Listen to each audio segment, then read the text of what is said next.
ছিল? এরা কি সবাই আলেম ছিল? এরা সবাই দাড়ি টুপিওয়ালা ছিল? না। এদেশের প্রত্যেকটা জায়গায় এরা বিভিন্ন জায়গায় কার্টুন তৈরি করতো, তার মুখে কিছু দাড়ি দিয়ে দিত, একটা টুপি লাগাই দিত। মনে করতো এদেশের সকল আলেমরা, এদেশের ইসলামিস্টরা, মসজিদের ইমামরা, মক্তবের হুজুর, এরাই এদেশের সবচাইতে একটা খারাপ মানুষ হিসেবে তো তারা উপস্থাপন করতো। আসিফ মাহমুদ সজীব ভুঁইয়া, আপনি যেখানে থাকেন, আপনি যদি আমার এই কথা শুনে থাকেন, আপনি চাহেন আপনি ঢাকা 10-এ নির্বাচন করতে চান, এই জুলাই যোদ্ধারা আপনাকে দেখাইবো আপনারা নির্বাচন করবেন। আপনি ক্ষমতায় গিয়া বেইমানি করছেন। আপনারা দেখেন, খোঁজ করেন, বাসা থেকে সকালবেলা ধরে নিছে, তাদেরকে বিভিন্ন জায়গায় জঙ্গি নাটক সাজায় তাদেরকে ক্রস ফায়ার দিছে। এই প্রত্যেকটা এই যে ইন্ডিয়ান হেজমনি এরা তৈরি করছে, টেলিস্টার তৈরি করছে। আপনারা বিগত 16 বছরের ইতিহাস টান দেন, এই প্রথম আলো হেন কোনো অপরাধ নাই।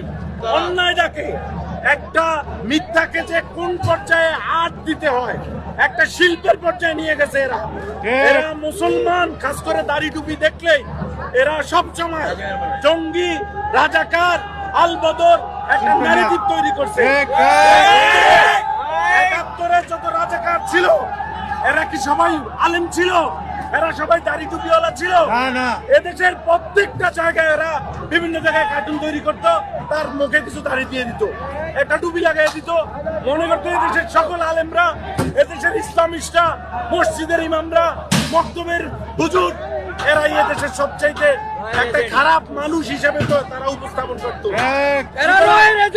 এদেশের আপনি খবর নিয়ে দেখেন, এই পুঞ্জীভূত ক্ষোভ মানুষের ঢেলে পড়ছে। বাংলাদেশের 16 বছর আওয়ামী লীগকে এরা সাপোর্ট দিয়ে গেছে, ইন্ডিয়ান ন্যারেটিভ তৈরি করছে, এখনো দিয়ে যাইতেছে অনবরত। আপনার এই মিডিয়ার মাধ্যমে এই অভ্যুত্থানের একজন নায়ক ছিল আসিফ মাহমুদ সজীব ভুঁইয়া। আমার এই কথাটা যদি তার কান পর্যন্ত যায়, তার লজ্জা হওয়া উচিত। হাজার হাজার ছাত্র জনতার রক্তের বিনিময়ে সে একটা চেয়ার পাইছে, সেই চেয়ারে বসে এই প্রথম আলোর প্রথমা প্রকাশনী থেকে সে বই বের করছে। এর চেয়ে বড় লজ্জার আমরা মন চাই মাঝে মাঝে নিজেরা আত্মহত্যা করি। আসিফ মাহমুদ সজীব ভুঁইয়া, আপনি যেখানে থাকেন, আপনি যদি আমার এই কথা শুনে থাকেন, আপনি চাহেন আপনি ঢাকা 10-এ নির্বাচন করতে চান, এই জুলাই যোদ্ধারা আপনাকে দেখাইবো আপনারা নির্বাচন করবেন। আপনি এই জুলাই অভ্যুত্থানের মানুষের ম্যান্ডেট নিয়ে, রক্তের ম্যান্ডেট নিয়ে আপনি ক্ষমতায় গিয়া বেইমানি করছেন। বেইমানি করে প্রথমা থেকে আপনি বই প্রকাশ করছেন। এই প্রথমার মধ্যে